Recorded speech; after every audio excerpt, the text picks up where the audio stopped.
உலக தரத்திலான விளையாட்டு நகரம், அழகுபடுத்தப்பட இருந்த மெரினா கடற்கரை, புத்துயிர் பெறவிருந்த 10 ஏரிகள், சென்னையின் எதிர்காலத்தை மாற்றும் என கருதப்பட்ட இந்த மெகா திட்டங்கள் என அனைத்தும் தற்போது கேள்விக்குறியாகியுள்ளன. காரணம் ஒன்றுதான்.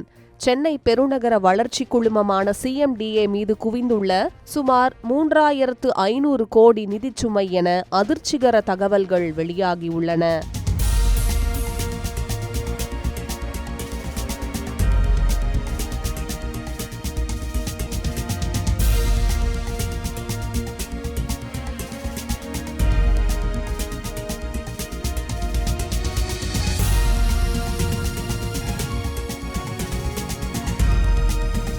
சென்னை மற்றும் அதன் புறநகர் பகுதிகளின் நகர்ப்புற வளர்ச்சியை திட்டமிட்டு செயல்படுத்தும் முக்கிய அமைப்பாக CMDA செயல்பட்டு வருகிறது. ஆனால் கடந்த சில ஆண்டுகளில் தனது நிதி திறனை விட அதிக அளவில் பல பெரிய திட்டங்களை ஒரே நேரத்தில் மேற்கொண்டதன் விளைவாக தற்போது கடுமையான நிதி நெருக்கடியை எதிர்கொள்கிறது. CMDA அமைப்பின் மொத்த நிலுவை பொறுப்பு சுமார் 3500 கோடி என கூறப்படுகிறது. இதனால் இன்னும் தொடங்கப்படாத திட்டங்களை தற்காலிகமாக நிறுத்துவது அல்லது ரத்து செய்வது குறித்து ஆலோசனை நடைபெற்று வருவதாக கூறப்படுகிறது.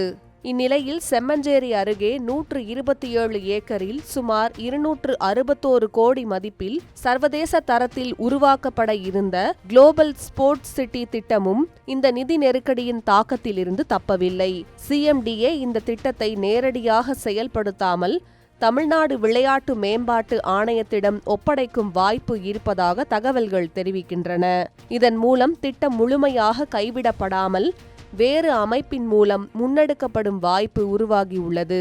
தொடர்ந்து சென்னையின் கடற்கரையை உலக தரத்திற்கு உயர்த்தும் நோக்கில் மெரினா முதல் கோவளம் வரை பல்வேறு அழகுபடுத்தும் மற்றும் சுற்றுலா மேம்பாட்டு திட்டங்கள் திட்டமிடப்பட்டிருந்தன.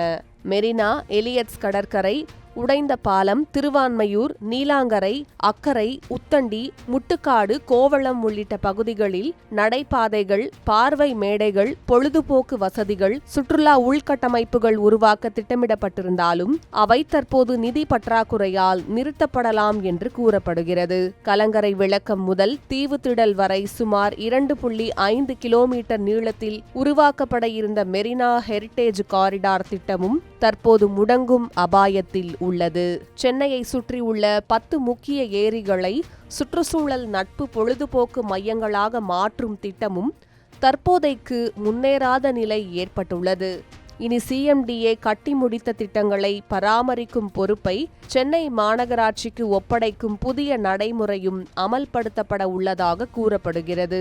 தற்போதைய நிதி நெருக்கடியிலிருந்து மீள மாநில அரசின் சிறப்பு நிதி உதவி கிடைக்கும் என்ற நம்பிக்கையுடன் CMDA உள்ளது.